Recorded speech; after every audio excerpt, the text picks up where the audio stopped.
Repos forcé pour ces vaches et leurs broutards. En temps normal, toutes ces bêtes seraient en partance pour l'Italie ou la Turquie. Mais depuis hier et la découverte d'un cas de FCO, fièvre catarrhale ovine dans l'Allier, elles sont immobilisées sur l'exploitation. Car pour éviter la propagation de cette maladie, les éleveurs du Cher ont interdiction de déplacer leurs bêtes et donc de les vendre.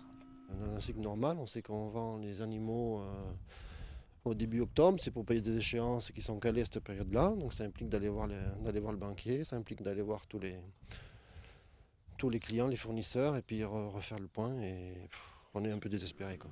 Désespéré, d'autant qu'il faut continuer à nourrir tous ces animaux. Et avec la sécheresse de l'été, le fourrage se fait rare et les dépenses se multiplient. Viens les vaches, viens, viens.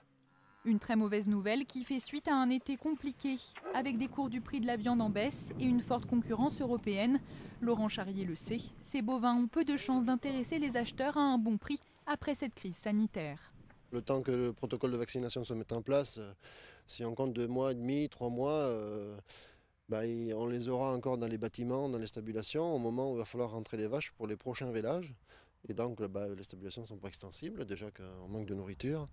Et donc, à un certain moment, la crainte principale, c'est d'être obligé de les brader. Tragique pour l'élevage, la fièvre catarrhale ovine était déjà apparue en France en 2007 et avait causé fausses couches et problèmes de stérilité dans le cheptel français. Une maladie transmise par un moucheron, sans conséquence pour l'homme. Cette maladie est une maladie animale et strictement animale. Elle n'a aucun impact en matière de santé humaine. D'autre part, donc pas transmissible à l'homme, et d'autre part, elle ne présente aujourd'hui aucun risque pour le consommateur.